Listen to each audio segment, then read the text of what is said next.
আজকে অনলাইনে দেখে দেখে একটা নতুন জিনিস বানালাম, কাশ্মীরি পিঙ্ক টি।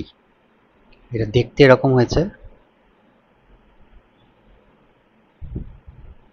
ক্লোজ আপ থেকে দেখাই। ওহো, দেখতে তো ভালোই হয়েছে, পিঙ্কিশ পিঙ্কিশ এসছে। দূর থেকে ফ্রেজি হয়ে যাচ্ছে, দূর থেকে এখন হচ্ছে। এবার আমি খেয়ে দেখবো। এই গ্রাম থেকে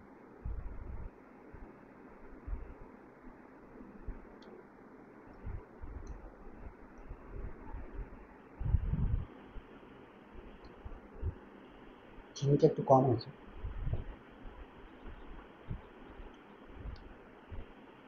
খেতে খারাপ লাগবে না।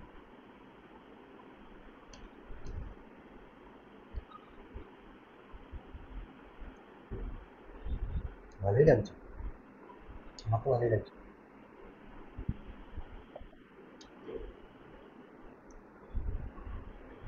করে যে পেস্তাগুলো দিয়েছি সেগুলো মুখে পড়ছে, বেশ ভালো লাগবে।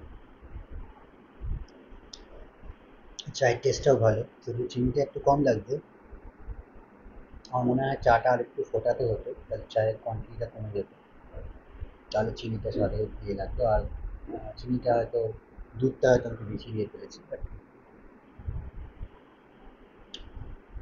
যারা একটু বেশি চায় চিনি খেতে ভালোবাসে তাদের জন্য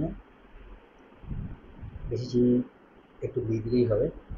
কিন্তু আমি অনেকটা করেছি, পরে রাত্রিবেলায় আর একবার খুব বেশি চিনি, একটু বেশি চিনি দিয়ে দেবো কেমন লাগে। কিন্তু চিনি ছাড়াও, খুব কম চিনি ছাড়া দিয়েও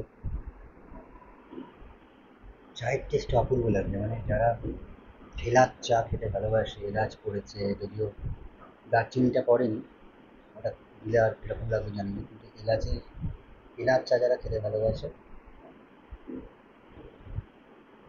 তারা খুব পছন্দ করবে এটা।